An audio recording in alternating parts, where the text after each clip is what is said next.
Hello दोस्तों, स्वागत है आप सभी का आपके अपने YouTube channel vision of success में। आज के वीडियो में बात करने वाले हैं 21 जनवरी 2022 के सीटेट एग्जाम के कुछ क्वेश्चन।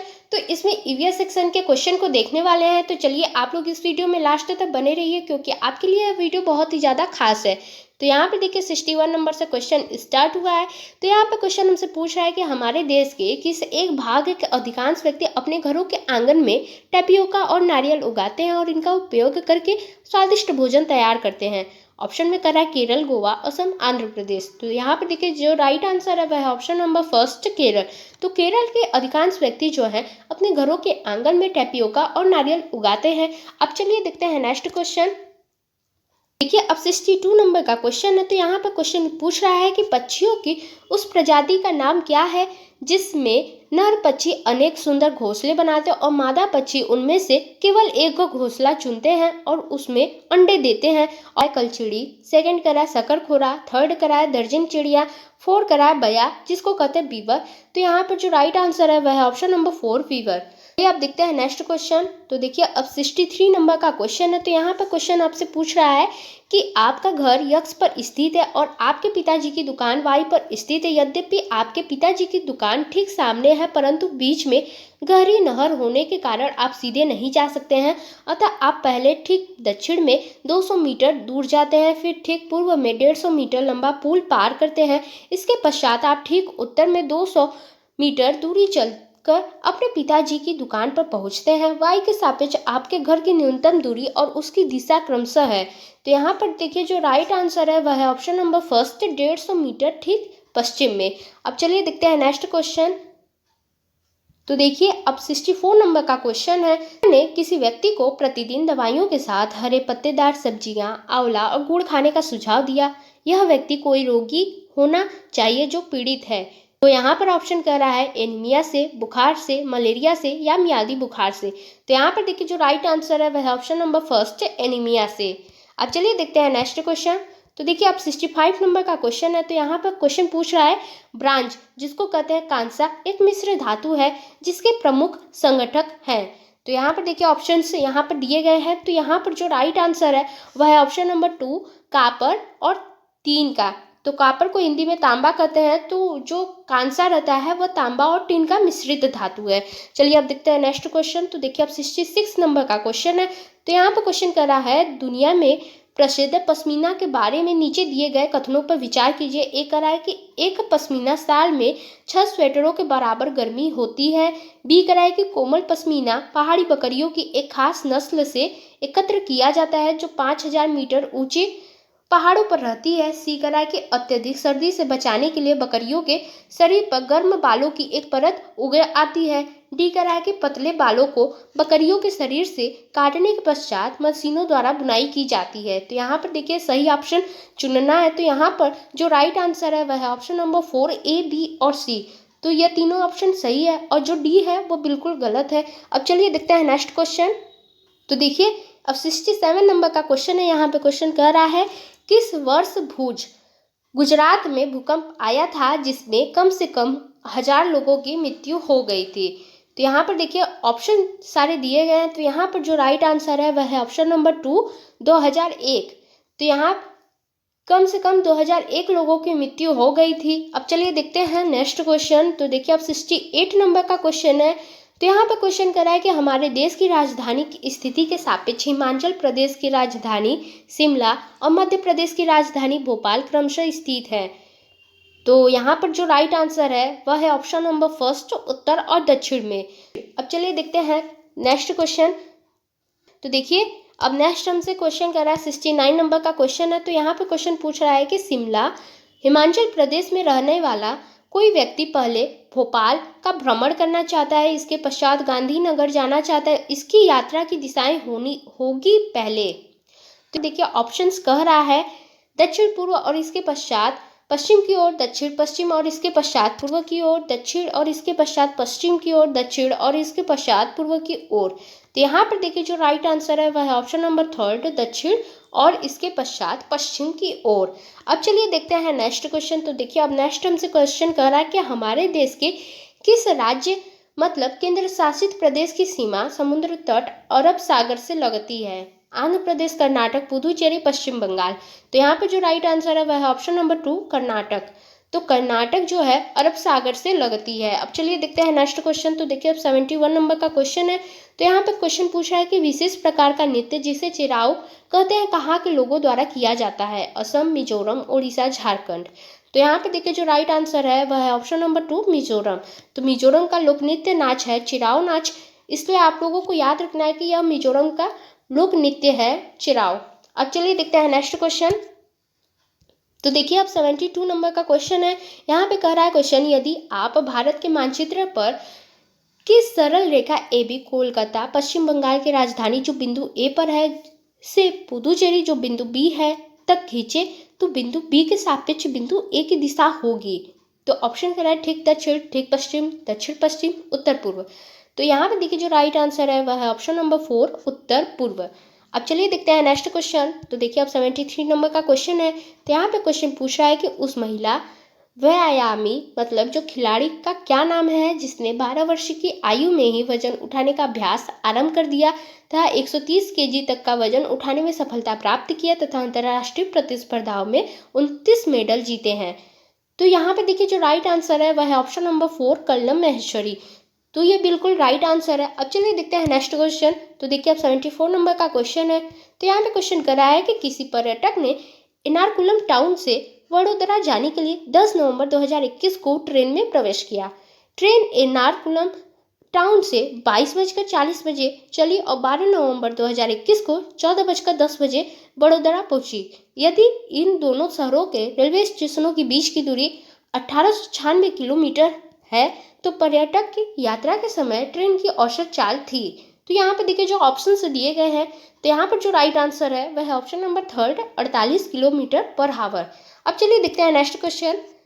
अब 75 नंबर का क्वेश्चन है। यहाँ पे क्वेश्चन कह रहा है कि मसालों का वह समूह जिसके प्रत्येक सदस्य को केरल में उगाया जाता है कौन सा है? तो यहाँ पर ऑप्शन सारे दिए गए हैं। तो यहाँ पर देखिए जो राइट आंसर है वह है ऑप्शन नंबर 2 तेजपत्ता, काली मिर्च, इलायची। अब चलिए देखते हैं नेक्स्ट क्वेश्चन। तो देखिए अब 76 नंबर का क्वेश्चन है। तो यहाँ पे क्वेश्चन हमसे पूछ रहा है कि ईवीएस के संदर्भ में बच्चा अपने वातावरण को निम्न में से किस ढंग से देखता है? ऑप्शन कह रहा है कि उसके पृथक रूप से, समग्र रूप से, उसके साधारण रूप से, उसके थीम के रूप से। देखिए जो राइट आंसर है वह है ऑप्शन नंबर 2 समग्र रूप से। अब चलिए देखते हैं नेक्स्ट क्वेश्चन। तो देखिए अब 77 नंबर का क्वेश्चन है। तो यहाँ पे क्वेश्चन पूछ रहा है कि ईवीएस के पाठ्यचर्या की रूपरेखा निम्न आधार पर बनाई गई है। ऑप्शन कह रहा है कि विषय वस्तु पर, पाठ्यक्रम पर, थीम पर, विषय वस्तु एवं पाठ्यक्रम दोनों पर। तो यहाँ पर जो राइट आंसर है वह है ऑप्शन नंबर 3 थीम पर। तो अगर आप पढ़ेंगे तो ईवीएस की जो थीम है वो 6 प्रकार की थीमें हैं, तो आप लोग उसको ध्यान से पढ़ लीजिएगा। अब चलिए देखते हैं नेक्स्ट क्वेश्चन। तो देखिए अब 78 नंबर का क्वेश्चन है। तो यहाँ पे क्वेश्चन हमसे कह रहा है कि एनसीएफ 2005 कक्षा 3 से 5 तक ईवीएस को एक ऐसे विषय के रूप में देखता है जो निम्न प्रत्ययों एवं विचार वस्तुओं को आपस में एकीकृत करता है। ऑप्शन कह रहा है कि विज्ञान एवं सामाजिक विज्ञान, विज्ञान सामाजिक विज्ञान, भाषाएं एवं गणित। थर्ड कह रहा है कि विज्ञान सामाजिक विज्ञान एवं पर्यावरण शिक्षा। फोर्थ कह रहा है कि विज्ञान सामाजिक विज्ञान एवं भाषाएं। तो यहाँ पर देखिए जो राइट आंसर है वह है ऑप्शन नंबर 3 विज्ञान सामाजिक विज्ञान एवं पर्यावरण शिक्षा। अब चलिए देखते हैं नेक्स्ट क्वेश्चन। तो देखिए अब 79 नंबर का क्वेश्चन है। तो यहाँ पे क्वेश्चन कर रहा है हमसे, एक ईवीएस की अध्यापिका को अपनी ईवीएस की कक्षा में निम्न में से किन चुनौतियों का सामना करना पड़ सकता है? ए कह रहा है कक्षा के बहुसांस्कृतिक आयाम, बी कह रहा है कि प्रत्येक विद्यार्थी की भावनाएं, सी कह रहा है कि प्रत्येक के समुदाय, संस्कृति एवं जीवन शैली, डी कह रहा है कि कक्षा में अनुशासन तथा उसकी व्यवस्था। तो यहाँ पर देखिए ऑप्शन जो सही है वह है ऑप्शन नंबर 4 केवल ए, बी और सी। अब चलिए देखते हैं नेक्स्ट क्वेश्चन। तो देखिए अब नेक्स्ट क्वेश्चन हम लोगों का है 80 नंबर का क्वेश्चन है। तो यहाँ पे हमसे क्वेश्चन कर रहा है कि प्राथमिक स्तर में ईवीएस पढ़ाने का सबसे उपयुक्त लक्ष्य है। ऑप्शन यहाँ पे देखिए सारे दिए गए हैं। तो यहाँ पर जो राइट आंसर है वह है ऑप्शन नंबर 2 कि अपने वातावरण का अन्वेषण करने के लिए विद्यार्थियों को पर्याप्त मौके देना। चलिए अब देखते हैं नेक्स्ट क्वेश्चन। तो देखिए अब 81 नंबर का क्वेश्चन है। यहाँ पे क्वेश्चन पूछ रहा है कि ईवीएस के पाठ्यचर्या में परिवार एवं मित्र क्या है? थीम, उपथीम, विषय वस्तु, पाठ्यक्रम। तो यहाँ पे जो राइट आंसर है वह है ऑप्शन नंबर 1 थीम। तो पहले ही बताए थे कि ईवीएस में जो थीम है वो 6 प्रकार की थीम है। तो आप लोग 6 प्रकार के जो थीमें हैं उनका नाम याद रखिएगा, क्योंकि इससे बहुत ज़्यादा क्वेश्चंस बनते हैं। चलिए अब देखते हैं नेक्स्ट क्वेश्चन। तो देखिए अब 82 नंबर का क्वेश्चन है। क्वेश्चन हमसे पूछ रहा है कि अर्थपूर्ण ईवीएस की शिक्षा संभव हो सकती है यदि। ऑप्शन दिए गए हैं, तो यहाँ पर जो राइट आंसर है वह है ऑप्शन नंबर फर्स्ट कि विद्यार्थियों के स्थानीय अनुभव विद्यालय के अनुभवों से संबंधित हो। अब चलिए देखते हैं नेक्स्ट क्वेश्चन। तो देखिए अब 83 नंबर का क्वेश्चन है। यहाँ पर क्वेश्चन हमसे पूछ रहा है कि ईवीएस की शिक्षा में शिक्षकों द्वारा किए गए क्रियाकलापों के पश्चात प्रामाणिक एवं अर्थपूर्ण शिक्षा हेतु डॉट होना चाहिए। विचार विमर्श, क्रियाकलापों की सूची बनाना, क्रियाकलापों के चरण याद करना, 4 करा है, क्रियाकलापों की पुनरावृत्ति करना। तो यहाँ पर जो राइट आंसर है वह है ऑप्शन नंबर फर्स्ट, विचार विमर्श करना। अब चलिए देखते हैं नेक्स्ट क्वेश्चन। तो देखिए अब 84 नंबर का क्वेश्चन है। यहाँ पर क्वेश्चन कर रहा है ईवीएस कक्षाओं में सामूहिक गतिविधियों द्वारा सीखने को बढ़ावा दिया जाता है क्योंकि। ऑप्शन करा है, यह सहपाठी अधिगम उपलब्ध कराती है, या विद्यार्थियों में सामाजिक आदान प्रदान को सुधारती है। थर्ड करा है, यह विद्यार्थियों में सहपाठी एवं सामाजिक अधिगम उपलब्ध कराती है एवं उसमें सुधार लाती है। फोर्थ करा है कि विद्यार्थी केवल सामूहिक शिक्षा की मांग करते हैं। तो यहाँ पर जो राइट आंसर है वह ऑप्शन नंबर थर्ड, या विद्यार्थियों में सहपाठी एवं सामाजिक अधिगम उपलब्ध कराती है, वह उसमें सुधार लाती है। चलिए अब देखते हैं नेक्स्ट क्वेश्चन। तो देखिए अब 85 नंबर का क्वेश्चन है। क्वेश्चन हमसे करा है कि निम्नलिखित में से क्या ईवीएस के अधिगम में प्रक्रिया कौशल को चिन्हित करता है। ऑप्शन करा है वर्गीकरण, वर्णन, कथन, स्मरण। तो यहाँ पे देखिए जो राइट आंसर है वह है ऑप्शन नंबर फर्स्ट है, वर्गीकरण। चलिए अब देखते हैं नेक्स्ट क्वेश्चन। तो देखिए अब 86 नंबर का क्वेश्चन है। यहाँ पर हमसे क्वेश्चन कह रहा है कि ईवीएस की शिक्षा में शिक्षकों द्वारा अभिभावकों एवं समुदाय की भागीदारी को बढ़ावा देने का सबसे उपयुक्त उद्देश्य है। ऑप्शन यहाँ पे फर्स्ट करा है शिक्षक को विद्यार्थियों की सामाजिक सांस्कृतिक पृष्ठभूमि को जानने का अवसर देना, राष्ट्र की नीतियों की प्रस्तावनाओं का पालन करना। थर्ड करा है विद्यालय में अनुशासन बनाए रखना। फोर्थ करा है कि विद्यार्थियों को जानना तथा उनकी शिक्षा में उनका मार्गदर्शन करना। तो यहाँ पर देखिए जो राइट आंसर है वह है ऑप्शन नंबर फर्स्ट, शिक्षक को विद्यार्थियों की सामाजिक सांस्कृतिक पृष्ठभूमि को जानने का अवसर देना। चलिए अब देखते हैं नेक्स्ट क्वेश्चन। तो देखिए अब 87 नंबर का क्वेश्चन है। यहाँ पे पूछ रहा है कि क्वेश्चन करा है कि प्राइमरी स्तर पर ईवीएस कक्षाओं की चुनौतियों व विषय समस्याओं को भली प्रकार संबोधित निम्न द्वारा किया जा सकता है। ऑप्शन करा है व्याख्यान एवं विचार विमर्श, मुक्त वाद विवाद, व्याख्यान एवं प्रदर्शन, विचार विमर्श के उपरांत वाद विवाद। तो यहाँ पे देखिए जो राइट आंसर है वह है ऑप्शन नंबर 4, विचार विमर्श के उपरांत वाद विवाद। चलिए अब देखते हैं नेक्स्ट। तो 88 नंबर का क्वेश्चन है। तो यहाँ पे क्वेश्चन पूछ रहा है ईवीएस में बच्चों के सीखने का गुणात्मक आकलन निम्न द्वारा किया जा सकता है। ए करा के बच्चों के विचारों का अभिलेख अवलोकन की रिपोर्ट्स, बी करा के प्रक्रिया कौशल का अवलोकन, सी करा कागज पेंसिल टेस्ट, डी करा उपलब्धि टेस्ट। देखिए यहाँ पर जो राइट आंसर है वह है ऑप्शन नंबर फर्स्ट, केवल ए और बी। तो यहाँ पर ए और बी वाला ऑप्शन सही है, बाकी सब गलत है। चलिए अब देखते हैं नेक्स्ट। तो देखिए अब 89 नंबर का क्वेश्चन है। तो यहाँ पर क्वेश्चन करा है कि निम्न में से कौन सा ईवीएस शिक्षक में रचनात्मक आकलन का उपकरण है। पोर्टफोलियो, दृष्टांत, अभिलेख, दर, मापक, पैमाना, अवलोकन एवं रिकॉर्ड लिखना। तो यहाँ पर जो राइट आंसर है वह है ऑप्शन नंबर 4, ए, बी, सी और डी। चलिए अब देखते हैं नेक्स्ट। तो देखिए अब नेक्स्ट है क्वेश्चन है। तो यहाँ पे देखिए वाई और एक्स यहाँ पे दिया गया है। यहाँ पर कह रहा है कि अंगुलियों तथा अंगूठे की छाप के उपयोगों से पशुओं के एक्स कराए चित्र बनाना। उपयुक्त वाक्यांश में यक्ष तथा वाई को पहचाने। ए कराए कि यक्ष क्रिया है तथा वाई संज्ञा है।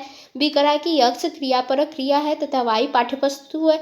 सी कराए कि यक्ष संज्ञानात्मक क्रिया है तथा वाई पाठ्यवस्तु है।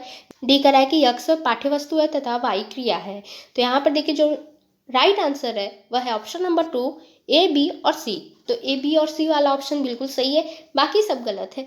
तो इस तरीके से हम लोगों का आज का ईवीएस का सेक्शन कंप्लीट हो गया। आप लोग बताइए कि यह वीडियो कैसा लगा। वीडियो अच्छा लगता है तो वीडियो को लाइक, शेयर और चैनल को सब्सक्राइब जरूर करें। मिलते हैं अगली वीडियो में, तब तक के लिए बाय बाय।